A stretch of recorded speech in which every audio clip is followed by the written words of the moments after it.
Hey guys, welcome to my first mini vlog. আজকে আমরা চলে এসেছি ওপারে। গিয়েই প্রথমে চলে গেলাম বড়মার মন্দিরে। মঙ্গলবার বলে খুব ভিড় ছিল। তোমরা কিন্তু নৈহাটি স্টেশন থেকে মাত্র 2-3 মিনিটের পথেই চলে আসতে পারবে।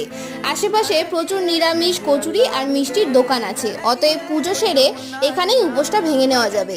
তারপর গঙ্গার ফুরফুরে মিষ্টি হাওয়ার টানে চলে গেছিলাম গঙ্গার পাড়ে। ওখান থেকে আমরা এবারে চলে যাচ্ছি আমাদের গন্তব্যস্থলে। প্রথমে গেলাম স্টাইল বাজারে, ঢুকতেই বারণ করে দিল, ভিডিও করা যাবে না, তাই ভেতরে গিয়ে আর ভিডিও করতে পারলাম না। এবারে চলে গেলাম ফুচকা কাকুর দোকানে।